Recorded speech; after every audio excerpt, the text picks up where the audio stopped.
I had just enough time to Google you before you called. After hearing from Judith Kelman that you were to be my writing coach, I went straight to the computer. Judith hadn't said much, just that you were a comedy writer and that she had a feeling we would be a good match. She didn't say anything about Dick Van Dyke, Mary Tyler Moore, Kate and Allie, or that you had created that girl. She didn't mention the 5-time Emmy Award winner part. I was halfway through your Wikipedia biography when you called. Hello? Is this Erin Cummings, the writer? Hello, Mr. Persky? That's me. So Judith told me all about you. Oh, Mr. Persky, I just want you to know that I'm a huge fan. I mean, that girl was my favorite show growing up. Marlo Thomas was my hero. I'm so honored to be working with you. Terrific, but how about we talk about you? Oh, sure.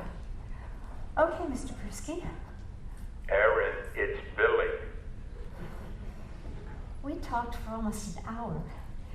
Skipping the details you told me about your own cancer, downplaying it as if to say, apparently I'm still alive, so I'm not complaining. I told you about my history with Hodgkin's lymphoma. I even shared a bit of my family saga, a tale that would make Peyton Place look like a wonderful life. You were both horrified and enthralled. Holy shit, that's a hell of a story. Start writing about anything. Just write and send it to me. Whatever you've got. And we'll go over it. Okay, Mr. Persky. Will do. I'll start writing right away. Erin, it's Billy. We hung up. I was terrified. I wasn't even sure I wanted to be a writer. I wanted to tell a story of being a lonely, scared teenager who was given a lousy prognosis but survived anyway.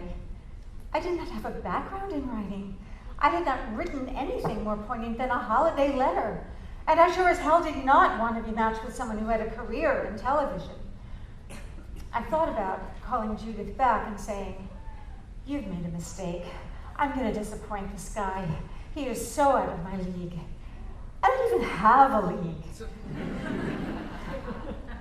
Quitting was not my style, however. So I got busy writing.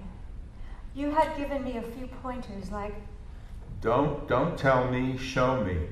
And also, when you know what you want to say, think of how you want to say it and make it your own. I had no idea what that meant. I just kept writing anyway.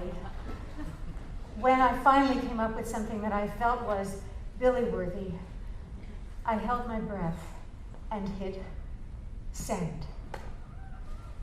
You wrote back an hour later. This is great. I love it. Let's meet and go over it. Really? You liked it? You really liked it? I felt like Sally Field at the Oscars. A week later, I stood at the auditorium in Memorial Sloan Kettering, scanning the crowd that was filing in for the Visible Ink annual staged live performance, looking for a guy with graying hair and aggressively bushy eyebrows. I finally spotted you, sporting your trademark purple sweater, khaki pants, and sneakers. When I found the courage to introduce myself, you answered me with a hug and a hearty laugh, greeting me as if we were old friends. I'm really glad you came. I wanted you to see this.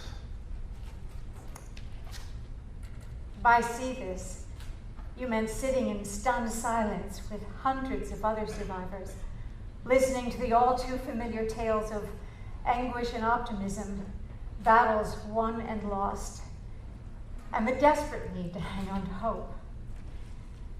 When it was over, and I had quietly brushed aside a few tears, you turned to me and smiled with a twinkle in your eye.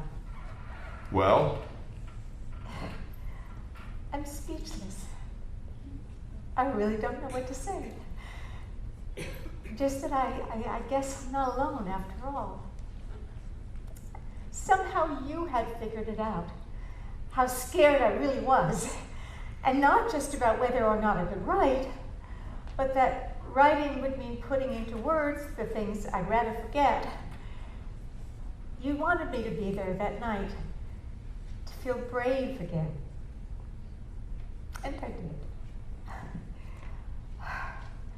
I want to do this someday. I want my story to be read like that. You smiled again, as if you already knew what I'd say. From that moment on, you would use your magical, irreverent sense of humor and your enormous heart to make it happen.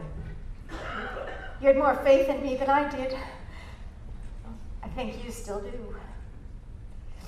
Judith was right. We make a pretty good team.